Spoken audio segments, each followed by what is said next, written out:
It was parents, not state public health officials, who first raised the alarm about an E. coli outbreak tied to the Arizona State Fair. Officials with the Arizona Department of Health Services withheld data and information about where the outbreak occurred, how many people were affected, and whether the cases were connected. They're saying now that because there's no longer a risk to the public and because there's been no new cases reported, there's no reason to tell the public what the source of the outbreak was. In fact, that's their policy. My investigation in November tied the outbreak to the Arizona State Fair. Several parents who came forward and talked to me said that their children pet a pig at the petting zoo enclosure before they got sick. Maricopa County public health officials confirmed to me that they were investigating the fair as a potential source of the outbreak. The fair confirmed to me that they were aware that there was an investigation going on and that they had contacted the operator of the petting zoo to alert them to questions being asked by state and public officials. Public health advocates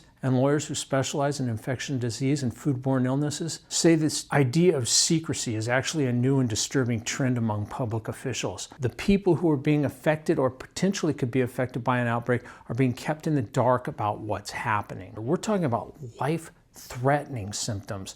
Several of the kids who got sick ended up going into the hospital with a severe E. coli infection that turned into kidney failure. They were on dialysis. They were getting platelet replacements. They had to go through blood transfusions. Their parents say it was shattering. The Arizona Department of Health Services media director said the department does not release the names of potential sources as long as there's no risk to the public. Here they're saying the fair's basically over, no new cases have been reported, so we're not going to tell you what's going on.